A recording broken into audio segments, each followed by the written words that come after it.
Mais um programa Saiba Direito aqui da Rádio Armazém, o programa mais Fodax, da rádio mais Fodax do sul do país. Hoje falaremos com a doutora Gabriela Martins Brasil, advogada, que atua fortemente, é um ícone do direito sucessório. Direito sucessório, estamos falando de inventário, de um momento delicado da vida das pessoas e que é muito importante que haja um profissional ético, e falaremos sobre ética no programa, falaremos sobre ética profissional no programa, um profissional ético e qualificado. Doutora Gabriela Martins Brasil, por favor, seu telefone e redes sociais, mas depois eu passei para os patrocinadores, não é para roubar a palavra, viu? Doutora Gabriela, telefone de contato, redes sociais. Boa tarde, doutor Guilherme, tudo bem?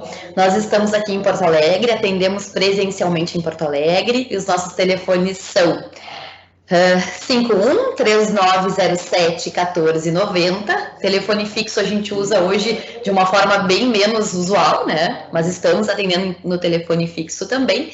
E o nosso celular, o WhatsApp, para contatos mais emergenciais, no meu mesmo, 51986151563. Perfeito. Já antes de irmos para a entrevista, peço que você, se estiver assistindo, se estiver ouvindo pela Rádio Armazém, se inscreva no canal Saiba Direito e assista o vídeo com imagens, que terá acesso à nossa linguagem corporal, que é muito importante também. Se estiver assistindo pelo YouTube, se ligue na Rádio Armazém, Rádio de Santa Maria, mas de Santa Maria para o mundo. E os nossos patrocinadores, porque ninguém é de ferro, e por falar de ninguém é de ferro, nosso último patrocinador, que é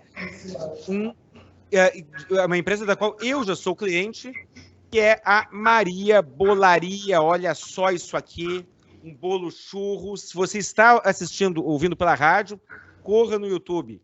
Esse bolo churros aqui da Maria Bolaria, eu sou cliente da Maria Bolaria. Maria Bolaria é uma empresa que já tem, acho que uns bons 40 ou quase 40 anos em Porto Alegre. Acho que não chega a tanto, mas quase isso.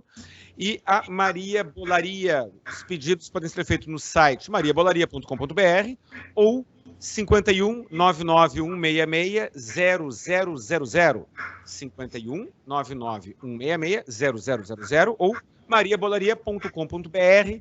Você terá, eu garanto, se você pedir um bolo da Maria Bolaria e não gostar, me fale que eu devolvo o seu dinheiro.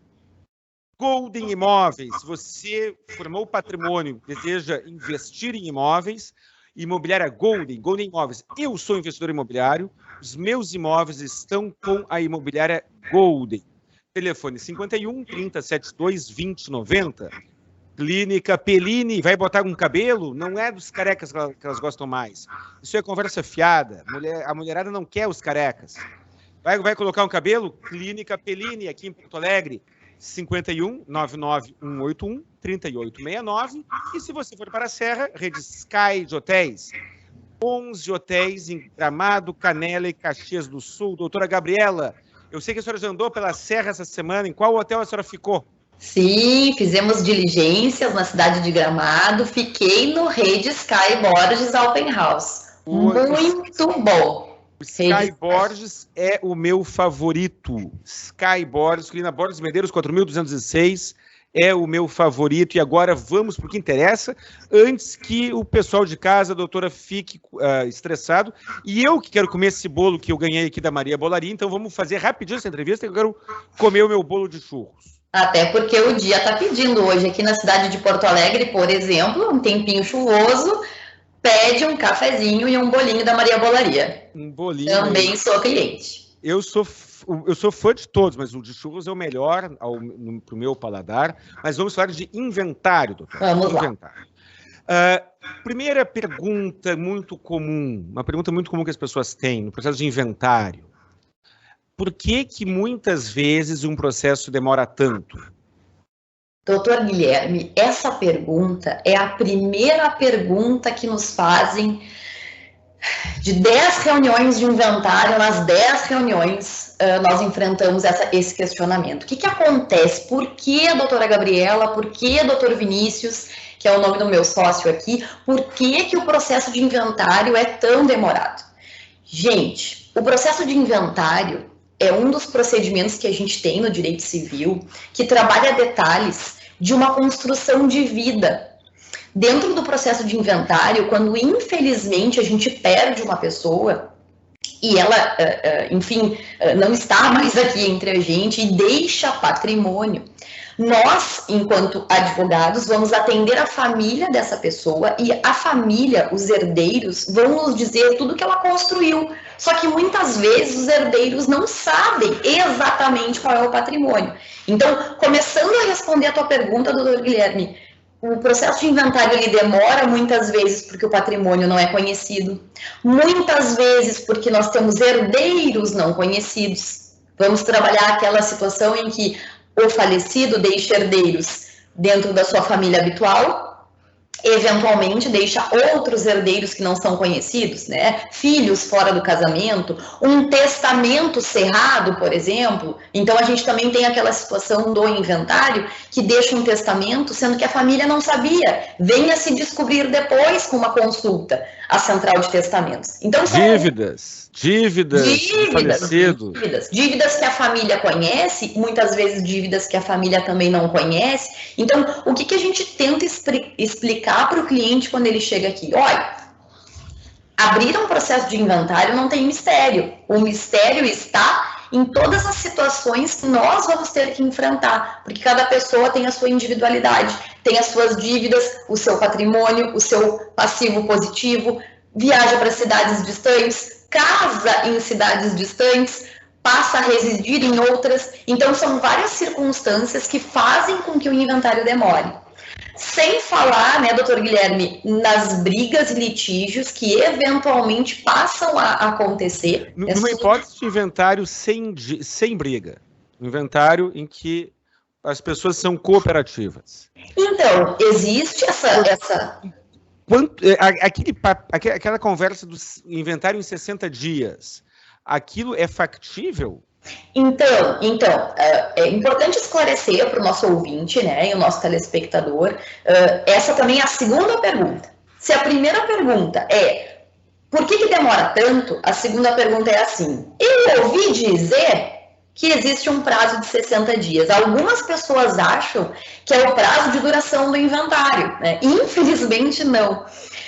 O inventário, ele tem prazo para iniciar, mas ele não tem prazo para terminar. Como eu ia explicando, vai depender muito da situação individual daquela pessoa que faleceu. Inventários com brigas, um período de duração. Inventários sem brigas, outro período de duração. E às vezes também longo. Agora, tu tocasse num ponto importante. O que é os 60 dias tão falado dentro dessa matéria? Gente, na lei do inventário, existe um prazo de que o procedimento, independentemente se é judicial ou extrajudicial, deve, na verdade, né, ser aberto em 60 dias. A quantidade de clientes que nos procuram pós 60 dias é muito maior do que a quantidade de clientes que nos procuram dentro desses 60 dias. Então, acho importante trazer essa informação quando do falecimento de um parente, de um amigo, de um conhecido, enfim, o ideal, a lei manda que esse prazo de 60 dias seja respeitado. Mas o que acontece se o cara não observa o prazo? A pessoa perdeu sua mãe, seu pai, e leva 3 anos. Qual é a consequência? Tem multa? Tem alguma coisa? Eu diria, Guilherme, que sim, existe consequência na lei. A lei traz uma consequência, né, de que se não for observado esses 60 dias de prazo, a família teria que pagar um valor de multa. Mas na prática, e eu acredito que seja importante responder na prática, esse valor, durante a minha atuação jurídica, eu não visualizei essa cobrança, né, não vejo isso acontecendo na prática.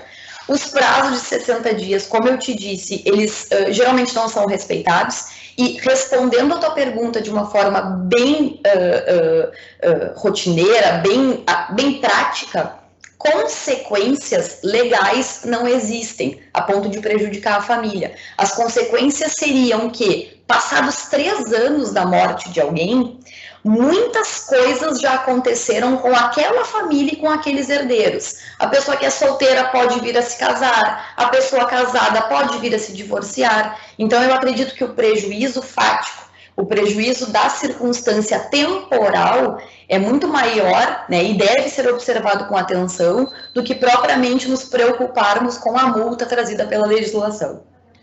Eu questiono isso porque, do ponto de vista técnico juridicamente falando, quando existe um prazo sem nenhuma consequência, é como se não existisse esse prazo. Eu não estou dizendo para você ficar em casa. Ficar em casa, esqueça da vida. Só estou dizendo que não é aquele estresse que muitas pessoas vendem aqui pela internet, né? Exatamente. Eu poderia complementar essa tua afirmação, eu poderia complementar esse comentário que tu fizeste no seguinte sentido. Pensa comigo, a pessoa faleceu a mãe, faleceu o pai, faleceu o irmão, faleceu o esposo, faleceu a esposa, ou o filho, né? Falar de inventário muitas vezes traz uma tristeza, né? Porque muitas vezes a gente está falando de um parente muito próximo. O que são 60 dias dentro desse contexto? E eu acredito, como profissional da área, que é por esta razão que esses 60 dias não são respeitados, né, de uma forma a se preocupar, porque é um período muito curto, considerando o luto familiar. Ao mesmo tempo, trazendo o teu exemplo de 3 anos, eu já acho que existe muito prejuízo. Acredito que 60 dias seja um período de resguardo, mas que a família deva sim se preocupar. Ali, 90 dias... né? Porque as situações a nossa vida é muito dinâmica e as situações elas vão aparecendo e vão surgindo independentemente da nossa vontade. Então, para o nosso ouvinte, para o nosso telespectador que está enfrentando essa situação, eu orientaria a não se preocupar tanto com esses 60 dias, mas se preocupar sim em resolver essas questões o quanto antes, não deixar se prolongar no tempo. Porque é importante, a nossa vida é dinâmica, pessoas surgem noivados, casamentos, muitas vezes divórcios, filhos, novos herdeiros, então acho importante observar essas questões. E quando o falecido tinha, por exemplo, uma ação judicial tramitando, o falecido tinha um terreno invadido com uma ação de reintegração de posse, uma reclamatória trabalhista da qual ele fosse autor ou réu, até que ponto isso impede a conclusão do inventário? Boa pergunta, bom questionamento. O que acontece? Também somos procurados nessa situação, né? Doutora Gabriela, eu tenho aqui, o meu pai faleceu e ele tem um processo ativo. Isso tem que ser trazido para o inventário, a gente vai trazer essa questão para o inventário só quando sair a sentença, eu posso fazer em cartório, né? Posso fazer no formato extrajudicial? Então, vou aproveitar para te responder, doutor Guilherme, essa pergunta, já falando um pouquinho do procedimento. O que acontece? O inventário, ele pode ser judicial ou extrajudicial. Aquilo que as pessoas conhecem por vamos fazer judicial ou vamos fazer no cartório, né? É assim que o pessoal vai trabalhar. Então, assim, existem requisitos, a gente pode falar mais para frente, mas importante o nosso telespectador, o nosso ouvinte, perceber essa questão. Se o falecido deixou uma ação judicial em trâmite, deixou uma reclamatória, uma ação indenizatória, uma questão com o banco, né, com a telefonia, que é muito frequente, obrigatoriamente nós teremos que levar esse inventário pro judicial, porque ele vai depender de uma resposta, ele vai depender de uma decisão judicial, e por isso ele vai ser julgado, ele vai acompanhar essa decisão e vão ficar ali garantidos, né, os recebimentos, eventuais recebimentos daquele monte mor, né, daquele patrimônio que está sendo analisado para que seja futuramente distribuído. Perfeito. Doutora Gabriela, aqui no canal Saiba Direito e na Rádio Armazém, no programa Saiba Direito na Rádio Armazém, nós temos um compromisso ético de trazer a verdade nua e crua, e desmentir e desconstruir as inverdades. Rola em redes sociais, em outras plataformas, em outros canais, assim vai, colegas advogados, aqui no programa da Rádio Armazém não estou como advogado, aqui eu estou como comunicador, mas sou advogado também, todo mundo sabe. Colegas advogados dizendo que é necessário realizar o processo de inventário, mesmo quando o falecido não deixou bem nenhum. O que a senhora tem para dizer sobre isso? O famoso inventário negativo? Exato, deu inventário negativo e aí nós temos colegas dizendo a pessoa faleceu, não deixou bem nenhum. Procure um advogado assim mesmo para fazer o inventário negativo. Então, né, o que falar sobre essas, como é que eu vou chamar, né, sobre essas informações duvidosas, eu vou trazer assim. E aí, trazendo o meu entendimento, né, Guilherme, sabemos que o universo dos advogados é um universo muito grande, né, temos discussões sobre diversos temas, mas assim, respondendo objetivamente a tua pergunta, o que eu acho do inventário negativo? Sinceramente, eu acho que ele não serve para nada. Para nada. Para nada. Serve para o advogado ganhar dinheiro. Serve para o cara ganhar dinheiro. Eu não estou dizendo que nunca vai servir, mas via de regra, além da utilidade remuneratória do advogado, de via de regra, qual seria a utilidade do fazer um inventário negativo? O cara morreu, não deixou nada. Não deixou nada vezes nada. Aí tem que procurar um advogado gastar para fazer inventário. Então, o que acontece, né? Já recebemos clientes aqui, tu sabes que a gente trabalha muito, né? Como eu disse no início, e é uma matéria que eu tenho por paixão. Gosto muito do direito sucessório, desde que me formei. Então, a gente escuta muito, já vieram vários clientes aqui. Doutora Gabriela, eu escutei um amigo, um outro advogado, qual eu não confio tanto, me disse que era importante, né, trabalhar, perdi um parente, ele não deixou nada. O que eu disse, né, e quero trazer, né, reportar a minha posição enquanto profissional, o que eu disse para esse cliente e diria também para o nosso ouvinte, para o nosso telespectador. O objetivo do inventário, tal qual ele foi legislado, é dividir patrimônio. Ponto. Vamos trabalhar aquela situação da pessoa que deixou patrimônio e deixou dívidas. Eu deixei 100 mil de patrimônio e deixei 100 mil de dívida. Eu vou ter o que dividir? Não, eu não vou ter o que dividir. Vai ter resultado desse inventário? Efetivamente para os herdeiros, não. Mas legalmente, sim, porque eu deixei patrimônio, paguei meus credores. Ok. Agora, eu, Gabriela, não deixei nada. Morri, não deixei nada. Os meus herdeiros terão que abrir o meu inventário, mesmo que negativo? Só vamos esclarecer. Existe um inventário negativo em que os bens são menores que as dívidas. Existe um inventário em que a pessoa não deixou bens. Sim. Estamos falando do inventário negativo sem patrimônio. Isso. A pessoa não deixou patrimônio. É o negativo por falta de patrimônio, não por dívidas que ultrapassem os bens. Isso, importante tua colocação. Quando tu me perguntou, né, quando tu me perguntaste agora, eu já fui direto para essa falácia, no meu entendimento, que a gente escuta, né, divulgar. O inventário negativo, no sentido da pessoa que não deixou absolutamente nada e da necessidade dos herdeiros em promover o inventário, gastar com o advogado, né, enfim. Este inventário é o que eu estou falando. Este inventário, no meu entendimento, não existe efetividade, não existe necessidade. Aí o seguinte, vamos esclarecer. Aqueles que querem vender inventário de falecido que não deixou bens, sustentam, dentre outros fundamentos, outros argumentos, que seria em função de credores do falecido. O que a gente diz? Vamos tentar manter a linha assim, né? O que a gente fala para o credor do falecido que não deixou bens nenhum? Vamos tentar manter o padrão educado aqui do programa, doutora. Sim, vamos.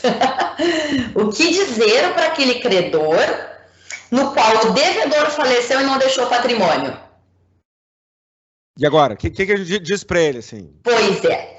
O que acontece, né? E também enfrentamos essa situação, infelizmente, né? Estamos residindo em um país onde a economia não tem ajudado muito, né? Sem entrar nesse mérito, então o endividamento cresceu. Doutora, não é para enrolar. O que a gente fala para o credor?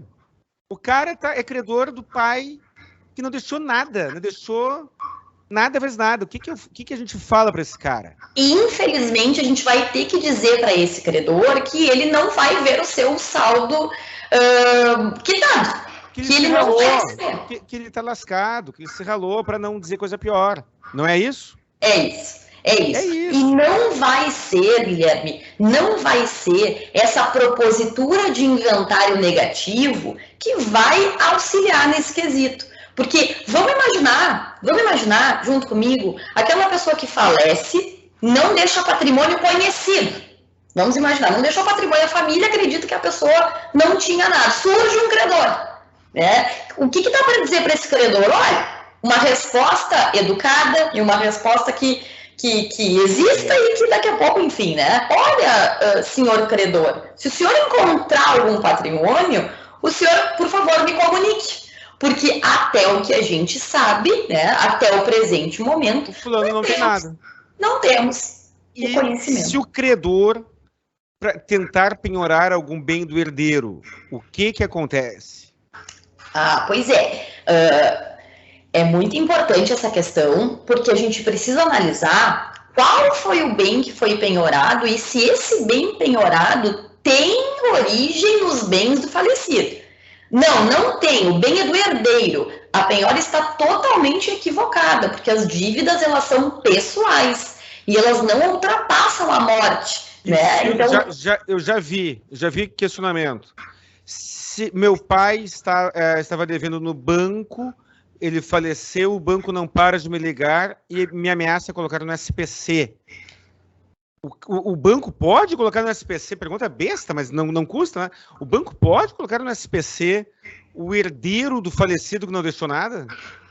A pergunta, ela pode parecer boba, mas ela é muito perguntada aqui no nosso escritório. E tem muita gente que tem dúvida nesse ponto, então é importante também falarmos disso. As dívidas são pessoais. O banco, salvo o melhor juízo, e salvo se o banco possui algum argumento que não está presente nessa nossa sistemática... A fiança, vale. Exato, algum outro instituto jurídico, o banco não pode ligar para mim dizendo que vai me colocar no SPC por uma dívida dos meus pais, da minha mãe ou do meu pai que tenha falecido. E aí, nesse ponto, eu vou usar uma frase muito dita aqui no teu canal, né, no Saiba Direito. Procure um advogado da sua confiança. Não... Nesse caso, eu recomendo que diga para botar no SPC mesmo. Se o meu pai morre, minha mãe morre, vem um banco, vem um credor dele dizendo que vai me botar no SPC, eu vou dizer, mas me coloca hoje no SPC, para eu entrar com uma ação de dano moral amanhã. A questão é que eles não vão colocar, porque não existe subsídio, né? Não existe fundamento, legislação. O que acontece nessas ligações? É exatamente para pegar o nosso telespectador de surpresa, para pegar o nosso ouvinte despreparado, deixar... Se colar, colou. Exatamente, deixar a pessoa nervosa e como acontece, né? A pessoa, na nossa página do Instagram, a gente fez até recentemente uma postagem sobre isso. O consumidor, o cidadão, né, de bem que acredita nessas ligações e de uma certa forma usa um valor do seu orçamento pessoal para fazer um pagamento totalmente indevido. Então, cuidado, gente, cuidado mesmo. Doutora, o processo digital, agora vamos amenizar aqui, é uma técnica que a gente usa aqui para a gente aumenta a adrenalina, falando de um tema mais polêmico, e vai para um mais técnico, depois intercala, para não ficar muito chato, né? O processo digital, até que ponto isso facilita e agiliza a vida dos advogados e da sociedade em geral? E do inventário como um todo, né? Trazendo ao nosso assunto. Muito. O processo digital foi um presente, em que pese eu, né, não sou tão antiga, digamos assim, mas eu gosto muito do processo de papel, gosto da caneta, gosto do marca-texto, né? O advogado, ele gosta muito de ler e de manusear os autos. Mas o processo digital foi um presente, especialmente para essa área de inventários. Nós temos, sim, percebido, e ao que nos parece, 2022, 2023 e os seguintes vão ser anos muito mais céleres, muito mais, como é que eu posso dizer, movimentados, vou usar um termo prático, porque antes a gente tinha que trabalhar, Guilherme, com a carga pelo outro advogado. Aí tu pensa no inventário que tenha 5 herdeiros, 5 advogados, um para cada herdeiro, um faz carga, tem 15 dias úteis, né, para responder um prazo, o outro faz uma carga, pede para estender um pouquinho mais o prazo. Vai para um órgão público, para avaliação, tu tens que mandar o processo, físico, os autos. É uma restrição física, é uma âncora. O processo físico se torna uma âncora. Exatamente. E hoje? Como é que está hoje?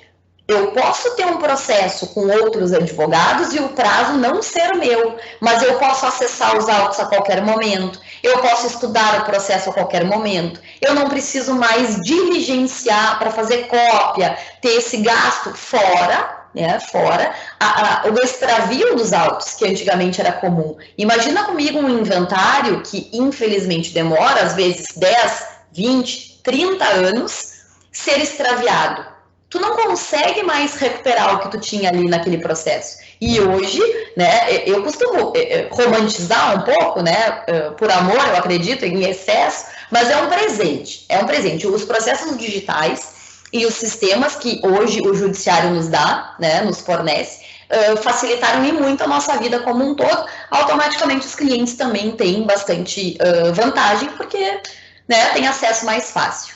Existe uma dificuldade que algumas pessoas têm, que é na abordagem. Abordar aquele irmão, abordar aquele co-herdeiro, aquele primo, viúvo, não importa, para abrir o inventário. Algumas pessoas se deprimem mais, outras menos. O que a senhora teria para falar sobre isso, sobre este ponto tão sensível? Então, o início do processo de inventário, o que é muito rotineiro, frequente, corriqueiro. Nós recebemos a ligação do cliente e ele nos diz assim, olha, faleceu o meu pai, eu tenho mais 2 irmãos e eles não querem falar no assunto. Né? Será que tu pode ligar para eles, para dizer para eles que a gente precisa marcar uma reunião aí no teu escritório? E aí... como abordar, né? E o que dizer para esse cliente que está pensando de uma forma mais prática, né? E como lidar com esses outros irmãos que não estão vendo essa necessidade de praticidade e preferem não falar no assunto. Como eu disse no início, né, da nossa conversa, a tristeza, ela é inerente. O assunto dentro da matéria sucessória, ele vai trazer esse peso. Mas se o advogado consegue explicar, né, trazer para o cliente como isso vai ser importante de forma prática para ele mesmo e para os demais herdeiros, para o cônjuge que sobrevive, né, ou para aquele filho que perdeu o pai e a mãe e que daqui a pouco está se divorciando, porque geralmente o inventário traz inúmeras situações, né, então a pessoa está se divorciando. Mexe em situações, bota o dedo em algumas feridas, né? Exato, exato. E aí tu estás naquele momento em que tu tem um divórcio, a partilha do teu divórcio, tu recebeu um valor de herança, e aí também esse cliente é muitas vezes daquele que não quer falar no assunto, né? E aí tem a tristeza envolvida pela perda de um ente querido e também o receio de tocar nesse assunto porque está prestes a partilhar os seus bens. Tem um imóvel que pertence a 3 filhos, mas serve de moradia para um deles. Apenas. Exatamente. É aquele herdeiro que mora sozinho no imóvel que era da mãe dele, era do falecido pai dele, mas que hoje pertence ele e aos irmãos. Exatamente. E é possível ajuizar uma ação de arbitramento de aluguel pelo espólio. A senhora aparece no seu escritório ação de arbitramento de aluguel? Sim. Contra o herdeiro que usa sozinho o imóvel que não é só dele? Sim. A gente tem essas ações aqui. E aí, nessas ações... em que às vezes é necessário os irmãos se organizarem e dentro de um consenso chegar a um valor de aluguel, né? Dentro desses momentos é que surge o litígio.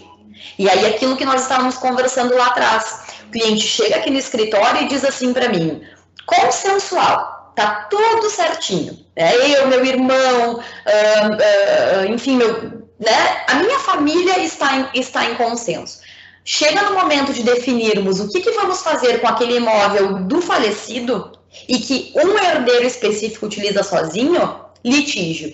E aí, muitas vezes, é necessário, sim, suspendermos o inventário para trabalhar em paralelo com uma ação de arbitramento de aluguel, porque um dos herdeiros está fazendo uso exclusivo do bem. E aí, como abordar essa situação, juntando com a tristeza de ter perdido um ente querido?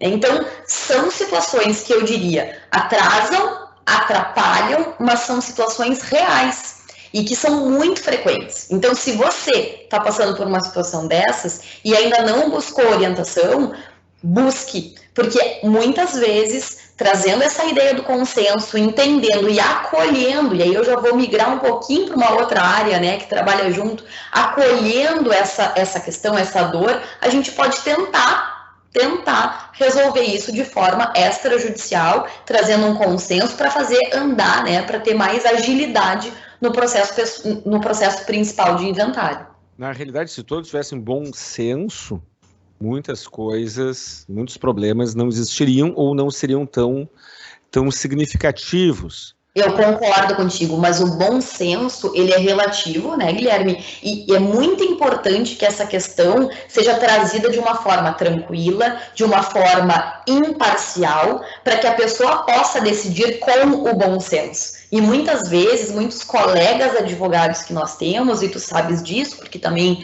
milita na área, muitas vezes os nossos colegas advogados acabam colocando lenha na fogueira, né? Em processos de inventário. Então, o bom senso, a harmonia entre as partes, a harmonia do processo e a vontade efetiva de fazer um bom trabalho e um trabalho justo contam muito também nesse momento. Eu não sei se eu perguntei quais são os requisitos do inventário extrajudicial. Não perguntou, mas falamos, né, en passant sobre eles, então agora vamos aprofundar.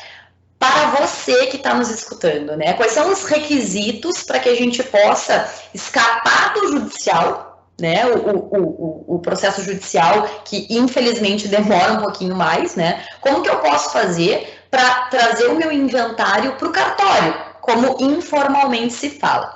Nós precisamos ter, pessoal, 3 principais requisitos. Não ter herdeiros menores, né? Não ter direitos de menores a ser trabalhados, né? É importante, ser todos maiores, ser todos capazes e termos o consenso. Isso é bem importante.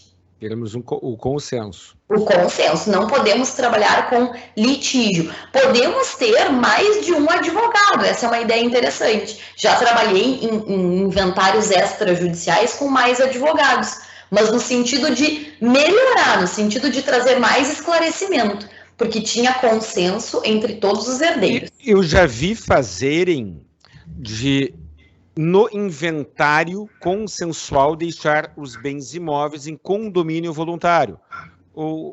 A pessoa falece, deixou 3 filhos. Faz o inventário deixando todos os imóveis em nome dos 3 filhos, e aí, então, para venderem com calma os imóveis. É possível. Qual é a sua opinião sobre isso, sobre a conveniência disso?